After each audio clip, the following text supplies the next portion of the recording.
In this video I want to talk about how to find the derivative of a quotient of two functions, and this is called the quotient rule, very similar to what we had for the product rule, which was the product of two functions. So we can define this big H of x to be the quotient of f of x over g of x. So for example, we might define h of x to be x over e to the x. Alright, so first I want to begin, like I did with the product rule, explaining how the quotient rule doesn't work. Because if we can remove that temptation, hopefully it'll help us to remember that, how it actually does work. So the temptation here is what we would have, the way that we would like the quotient rule to work, but it doesn't, is that I could just take the derivative with respect to x of x and take the derivative with respect to x of e to the x. So the derivative of x is 1, the derivative of e to the x is e to the x. All right. That would be nice if it worked out that way, but unfortunately it does not. So don't do that. Don't fall into that temptation. It's a little bit more complicated than that. So we're going to look at in this lecture then, well, how would we actually do it? So the first thing is I am still looking for h prime, it's just that that's not what it is. So let's go back to our definition. So h prime of x is the limit as h goes to 0 of h of x plus h minus h of x over h. All right, but this right here is how we've defined h of x. So let's just rewrite that then. The limit as h goes to 0, and so here I'm going to replace h with f over g. All right, so this is f of x plus h over g of x plus h minus f of x over g of x, replacing h, all over h. All right, so the next thing to do is let's try to get a common denominator, right? The common denominator up here would be the product of these two. So now I'm going to just drop the limit for the time being and kind of work with this expression until we have something that we can apply the limit to and get the result. So my common denominator in the numerator would just be the product. It would be g of x plus h times g of x, all right? And then in order to get that common denominator, I'd have to multiply g of x plus h by g of x, so I have to do the same thing with the numerator. So that gives me f of x plus h times g of x. And on this side, I would have to multiply by the g by g of x plus h, so I have to do the same thing over here. So I have minus f of x times g of x plus h. All right, and instead of writing this as complex fraction, I'm just going to, we can see that dividing by h is the same thing as multiplying by 1 over h, which really just kind of puts all of this stuff down in the denominator. Now comes the step that's a little bit less intuitive, but just like we did for the product rule, we'd like to be able to separate this out into things that are beginning to look like the derivative of f and the derivative of g, because it makes sense that the derivatives of these individual functions will probably be part of the derivative of this function that's the quotient of the two. So what I'm going to do now is rewrite this. So I'll rewrite the denominator just as h times g of x plus h times g of x. I'm going to kind of keep that separate, and here's my h. All right. Now up here what I'm going to do is I'm going to insert something in between these two, like I did with the product rule. So the first part I'm going to leave alone, that's f of x plus h times g of x. And what I'm going to insert, I'll use a different color for this so we can kind of see what I'm putting in here. I'm going to subtract f of x times g of x, and then I'm going to add f of x times g of x. All right. Then I just have, let me extend this. I just have this piece right here, so that's minus f of x times g of x plus h. Just fit it on there. Okay. So what I've essentially added here is 0, right? So I can do that without changing the original expression. And the reason I'm going to do that is I'd like to see something with an f of x plus h minus f of x and a g of x plus h minus g of x. By introducing these terms, we can begin to, so here's my f of x plus h, here's the f of x, here's a g of x and a g of x plus h. So let's rework this a little bit. So now, well, the first thing to notice is, again, I'll use a third color here. If we group these right here, notice I have this common term of g of x that I can factor out. So let's do that on the beginning of the next line. I'm going to pull out a g of x times f of x plus h minus f of x. Now, on this other side, because I would really like to have g of x plus h minus g of x, I need to change the signs here. But I can't actually change the signs without, I can't just change the signs arbitrarily. But what I could do is I could basically kind of factor out a negative here. In other words, I could write this as,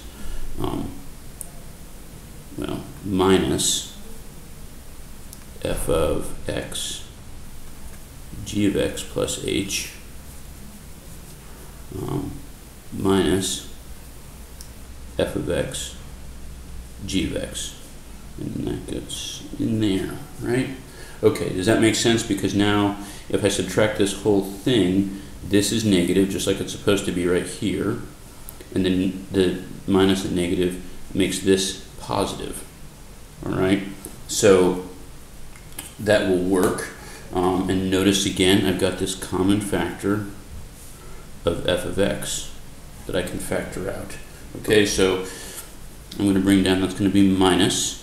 I'm going to pull out my f of x, and I'm going to be left with g of x plus h minus g of x.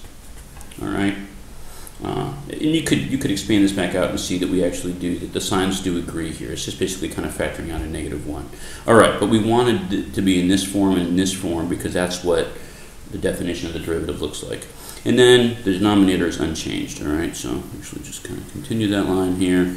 And downstairs, we've got g of x plus h times g of x times h.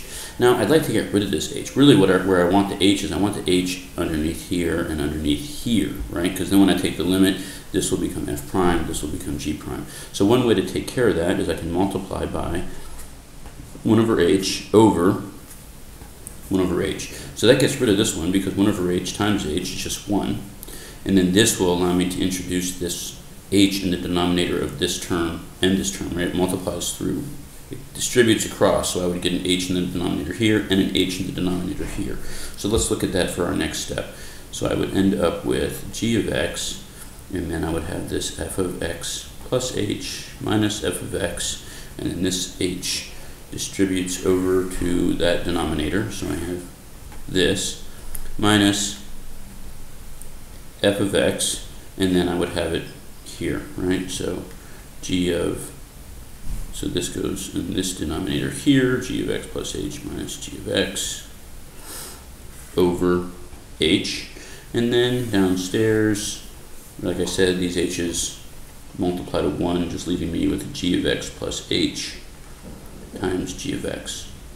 All right, now things are looking up, right? Now is the point where we want to bring that limit back. Limit as h goes to 0. So without breaking this up into a bunch of individual limits, g of x is constant with respect to h, so that's just going to give me g of x. Then if I take this limit, then I know that's going to be f prime. It's important to note that f and g are differentiable functions. Those are the conditions for the quotient rule. So I know that f prime exists. In other words, I know that limit exists, so that's f prime.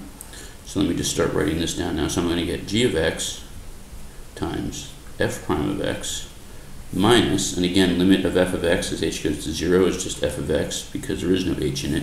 And this limit, when I apply the limit as h goes to 0, that's going to be g prime. And down here, if I let h go to 0, this just becomes, because this is continuous with respect to h, I can just substitute 0 for h, and I get 2g of x's, or g of x squared.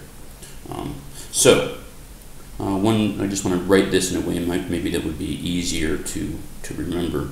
If I have f divided by g, and I'm taking the derivative, it's g f prime minus f g prime over g squared. That is the quotient rule. All right. A little mnemonic device that some people find helpful is to write it as low d high minus high d low over low squared, right? So where if you have f over g, this one's high because it's in the numerator, this one's low, so low d high, where the d represents the derivative, so low d high minus high d low over low squared. So let's go back to the original function that we looked at. So we had x over e to the x. Let's apply the quotient rule here. So h prime of x, all right, so it's going to be the denominator times the derivative of the numerator, and the derivative of x is 1, minus the numerator, which is x, times the derivative of the denominator, and derivative of e to the x is e to the x over the denominator squared. Okay, we can simplify this a little bit. This is e to the x minus x e to the x. And if you recall, when I raise a power to a power, I can just multiply, so that's e to the 2x. I could also factor out an e to the x and even cancel if I wanted to, but I'm just going to leave it like that. That's more of an algebra problem, and this is a calculus lecture, so I'll let you simplify that as far as you like. All right, so now what I would like to do is just go through a couple more examples of how to use the quotient rule. I mean, it's not, let's look at it again. It's not as simple as the product rule, and one thing I do need to point out is here order matters, right? With the quotient rule, so let's just remember what the quotient rule is. So if I had f of x times g of x, and I wanted to take the derivative of that, I could do f prime g plus f times g prime. I could switch these back and forth because order doesn't matter for addition. I could also switch these back and forth, right? I could have g times f prime and g prime times f. So order didn't really matter here, but if I'm doing the quotient rule, it certainly does matter, because now I have g. Well, here the order doesn't matter, right? I could do f prime first and then g because this is multiplication. But here, this subtraction, if I get these backwards, and I'm basically finding the negative of the derivative, right? So then this is f of x g prime. So I just wanted to point that out, that order does matter for the quotient rule. It doesn't matter for the product rule. Okay, so let's see another example. Let's say we have y equals x squared plus x minus 2 over x cubed plus 6. So dy dx, just straightforward application of the quotient rule.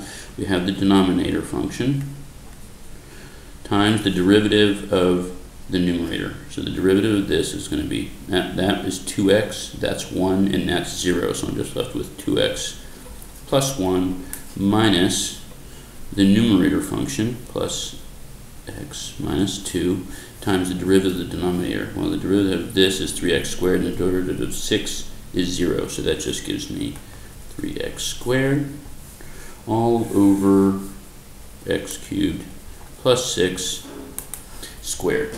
So that is that's certainly ugly, and it's messy looking. I guess technically I should have a parentheses on there to indicate that all of this multiplies all of this and not just the 6. All right, so you have to be careful with your notation there, but ultimately that's it. You don't have to simplify this. In fact, for the purposes of grading, it's easier just to leave it this way, because then I can see that you know how to apply the quotient rule. If you needed to do more with this, for example, if we're going to take the derivative of this, which we'll talk about in the next lecture, and taking the second derivative, then it might be useful to clean this up a little bit before we take the derivative again. But in general, no need to simplify here. All right, that is not the point. Like I said, that's an algebra problem, not a calculus problem. All right, let's do another example in, I don't know, let's say blue. Okay, so let's say we have this function, we'll call it g of x. Not to be confused with the g of x in the denominator. That was just some general function. Now I have this specific function, which is 3x squared minus 2 over 4x cubed plus 1. And what I would like to do is find the equation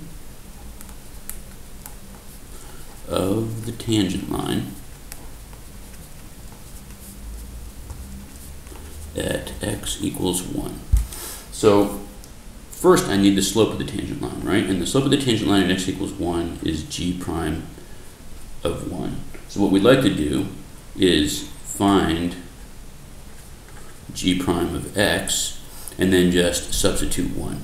All right? So let's look at how we would do that. G prime of x, again, this is a fairly straightforward application of the quotient rule. So I'm going to take the denominator times the derivative of the numerator. So this is going to be 6x, and then the derivative of negative 2 is 0, so that's just going to be 6x minus the numerator, 3x squared minus 2 times the derivative of the denominator, which is going to be 12x squared, and the derivative of that is 0, so that just leaves me with 12x squared over the denominator squared.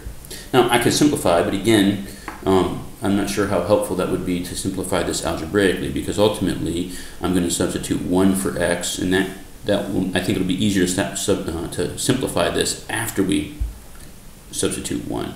So g prime of 1 is going to be 4 times 1 cubed plus 1 times 6 times 1 minus 3 times 1 squared minus 2 times 12 times 1 squared, all over 4 times 1 cubed plus 1 squared. So now we just have a little bit of arithmetic to do.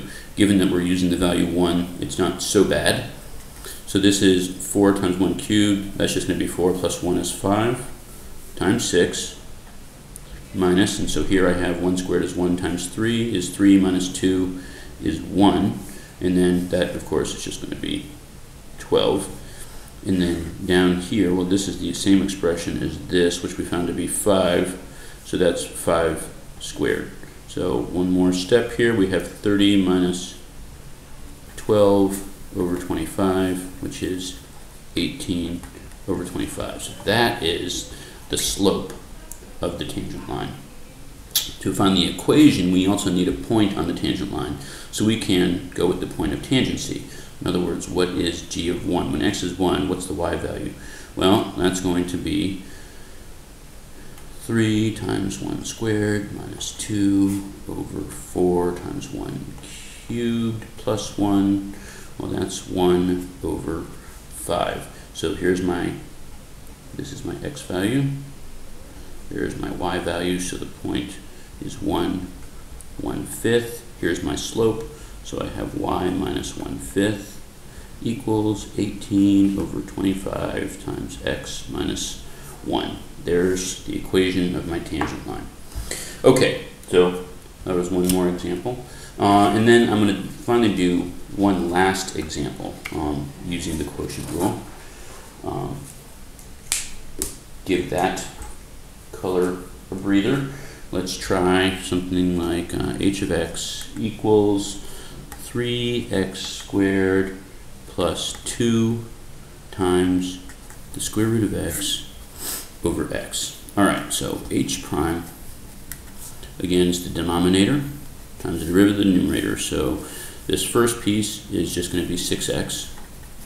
And then here we need to remember what the derivative of the square root of x is. So if you recall, the derivative of the square root of x is 1 over 2 square root of x. All right, we've done that in previous lectures, so I'm not going to repeat that here. But then I have 2 times right? The derivative of a constant times a function is the constant times the derivative of the function. So I take 2 times this, and notice that the 2 here will cancel with this 2, and I'll be left with 1 over the square root of x. All right? So that's for the first half, the bottom times the derivative of the top, and then I have the top, 3x squared plus 2 square root of x times the derivative of the denominator, which is just going to be 1, over the denominator squared. So there you have it. Again, I'm not interested in simplifying this. That is the derivative.